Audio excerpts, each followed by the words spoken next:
This manga will bury your hopes alive. So, Boys Abyss, written and also drawn by Ryo Minenami, tells the story of Reiji Kurose, a last-year high school student who's asked by his teacher what he wants to do for the future, who he wants to be once he leaves his hometown to pursue university, to which he responds that he'll simply go to work and help out his mother and family. To Reiji, his mother is his world.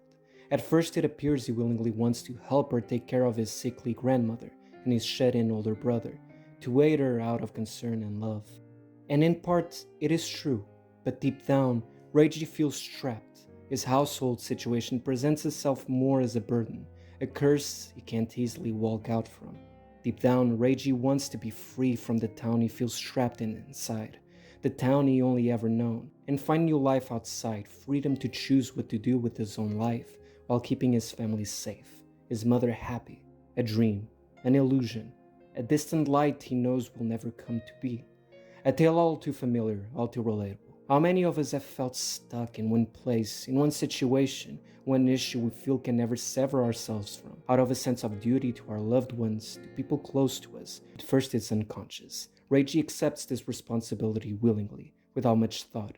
He knows his mother needs financial aid, needs him to fill an absent role meant for his absent father and his uncaring and lazy brother. He acts accordingly without much thought.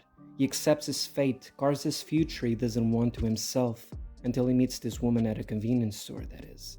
This woman named Nagiaho, who changes him, his life, forever. Boys Abyss is a manga series meant to crush all hopes and dreams of its characters, to throw them and the reader into a dark pit of despair and mental anguish. A narrative not meant for everyone. At certain points in the plot, you might feel like it's too overdramatic, too bleak for its own good. I wouldn't consider personally this story to be the next Goodnight Punpun by Inyo Asano, but maybe more in line with Downfall, for example. Regardless, this is a manga that for some reason I can't stop thinking about, I can't put down. The last manga which made me feel the way that Boys Abyss has was Tokyo Ghoul. The level of darkness and fierce portrayal of subject matters such as depression and suicide, the way each character spirals out of control, is very similar to Sue Ishida's style of writing and Shuzo Oshimi's Flowers of Evil, while maintaining its own identity all the same.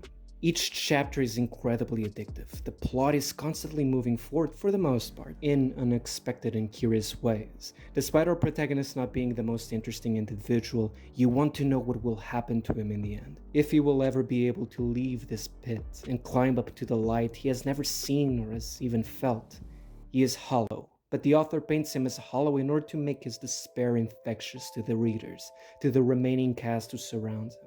As Reiji loses his humanity, he also drags everyone he loves with him. His despair spreads like a sickness, infecting the entire cast.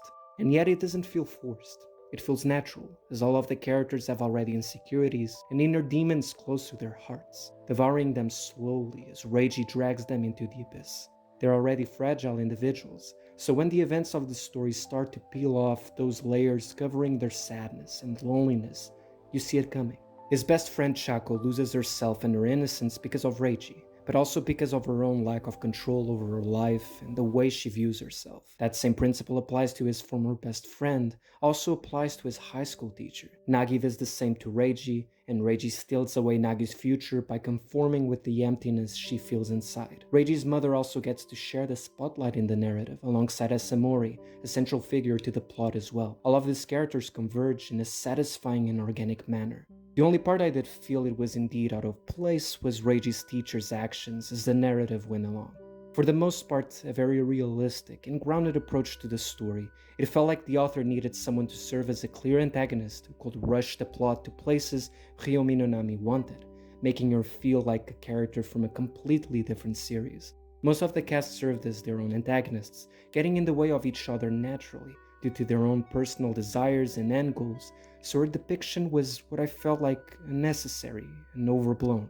And the length of the story does overstate its welcome. There's a part of Asamori's and Reiji's mother's past shown prior that comes back in later chapters for some odd reason, noticeably disrupting the pacing, when all of it could have been presented in one go the first time around, or have it be here but have it be told by someone other than Asamori, and share Reiji's own mother's personal perspective of those flashbacks for a more balanced and less repetitive telling of events.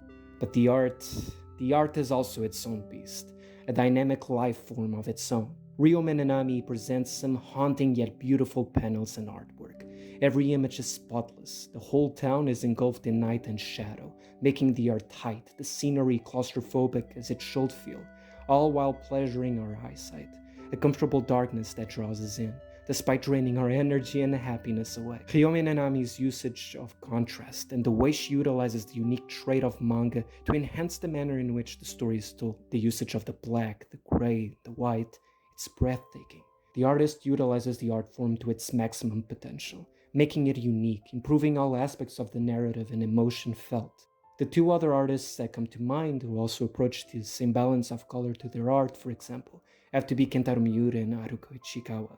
And the way Ryo Minenami has the characters burst out their emotions after reaching their breaking points reminded me of a similar approach to, again, Soei Ishida with certain Tokyo Ghoul panels, except they were done more chaotically and messy and less polished than in Boys Abyss. Just take a look at this one panel, with Nagi as the focus character. Take a look to the background, the detail of the light and shadow placement, the realistic quality of the hospital floor. It feels palpable, like a real-life painting. And each character design also feels as pleasant to look at. The widespread panels are carefully well crafted and simply gorgeous. Don't even get me started on the covers of each volume, or the character-centric colored pages. This is not a manga series for everyone. I'll be the first one to admit it. I can see Boys Abyss not being for everyone for a different million reasons, but I also can see myself recommending it to anyone who might share a similar taste to my effed up self, and for how unfairly under notice I believe this series is in the manga community currently. So please give it a shot. This one deserves at the very least a shot. Thank you all for watching my video. Hope you're staying safe and well, and I'll be seeing you in the next one. Ja, mata ne.